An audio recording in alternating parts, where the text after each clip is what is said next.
Hello दोस्तों, आज मैं आपके लिए फिर से एक नया टीडीएल लेकर आया हूँ।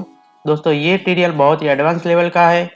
इस टीडीएल में हम जानेंगे कि अगर किसी एक कंपनी में या फिर अलग अलग कंपनी में अगर कोई एक लेजर है हमारा जिसका पान नंबर तो सेम है, लेकिन वो हम अलग अलग नाम से क्रिएट किया हुआ है वो लेजर, तो उस लेजर का लेजर वाउचर का जो रिपोर्ट है वो हम इस टीडीएल के माध्यम से कंबाइंड रिपोर्ट करके कैसे देख सकते हैं।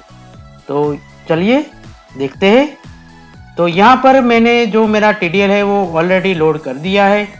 जैसे ही हम हमारा टीडीएल लोड कर देंगे, यहाँ पर आपको गेटवे ऑफ टैली मेनू से डिस्प्ले मोर रिपोर्ट्स में जाना है। फिर आपको जाना है अकाउंट बुक्स में। यहां पर जाने के बाद आपको तीसरे नंबर पर एक ऑप्शन दिखाई देगा, मल्टी कंपनी लेजर वाउचर्स। ये ऑप्शन का नाम भले ही मल्टी कंपनी लेजर वाउचर्स है, लेकिन ये काम करता है सिंगल पान नंबर पर। मतलब कि एक पान नंबर पर अलग अलग लेजर अगर हमने बनाए है किसी एक कंपनी में या फिर अलग अलग कंपनी में, तो उसको कंबाइंड करके आपको एक ही रिपोर्ट में शो करेगा। तो चलिए हम इसके अंदर एंटर करते हैं। तो यहाँ पर हमें टैली बोल रहा है कि आप कोई भी एक लेजर को सिलेक्ट कर लीजिए। अब यहाँ पर आप देख सकते हैं कि जो भी है हमारा ये डेटा, ये किस तरह से यहाँ पर दिख रहा है। लेजर का नाम, पान नंबर और कंपनी, मतलब किस कंपनी में ये लेजर बना हुआ है। तो यहाँ पर मैं एक लेजर लेता हूँ एसोसिएटेड रोड वाला। ओके, ये वाला। तो आप ये देख सकते हैं कि एक ही पान नंबर के अलग अलग लेजर बने हुए हैं अलग अलग कंपनी में, या फिर एक ही पान नंबर के अलग अलग लेजर एक ही कंपनी में भी बने हुए हैं। यहाँ पर आप देख सकते हैं कि गुजरात के अंदर 3 अलग अलग लेजर बने हुए हैं एक ही पान नंबर के।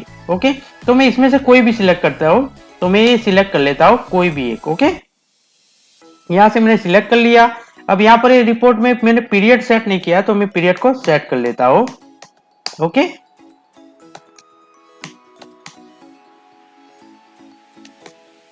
तो ये पीरियड मैंने सेट कर लिया। अब देखो ये कैसे दिखता है। तो यहाँ पर देखिए ऊपर पान नंबर दिख रहा है कि इस पान नंबर से इस तरह के लेजर है। नीचे लेजर का डिटेल भी आपको शो कर रहा है। यहाँ पर देखिए, यहाँ पर जो नीचे का डिटेल है वो लेजर का डिटेल शो कर रहा है कि इतने लेजर के अंदर डेटा है हमारा, और उसका opening balance, debit totals, credit totals और क्लोजिंग बैलेंस। और जो ऊपर का रिपोर्ट है वो हमारा नॉर्मल लेजर वाउचर का ही रिपोर्ट है, लेकिन वो कंबाइंड करके आ रहा है अलग अलग लेजर को। तो यहाँ पर आप देख सकते हैं कि बिहार का है, फिर गुजरात का है, उसके सब टोटल्स भी आपको दिख रहे हैं। हर एक लेजर के सब टोटल्स भी साइड में हर एक लेजर के नीचे आ जाते हैं। और इसका एक खास बात यह है कि इसके अंदर डिफॉल्ट के सारे फीचर्स काम करेंगे। ओके, और दूसरी बात, यहां से अगर आपको सब टोटल जो आ रहे हैं यहाँ पर ब्लू कलर के, उन सब टोटल्स को अगर आपको हाइड करना है तो आप हाइड भी कर सकते हो। ओके, तो वो चले जाएंगे। फिर मैं अगर उस पर क्लिक करूंगा तो सब टोटल आ जाएगा इस तरह से। ओके, तो ये था आज का हमारा टीडीएल। अगर आप इस टीडीएल को लेना चाहते हो तो आप मुझे व्हाट्सएप कर सकते हो, तो मैं इसकी डिटेल्स आपको भेज दूंगा। ओके, तो आज के लिए इतना ही। फिर मिलेंगे नए वीडियो में नए टीडीएल के साथ। Thank you.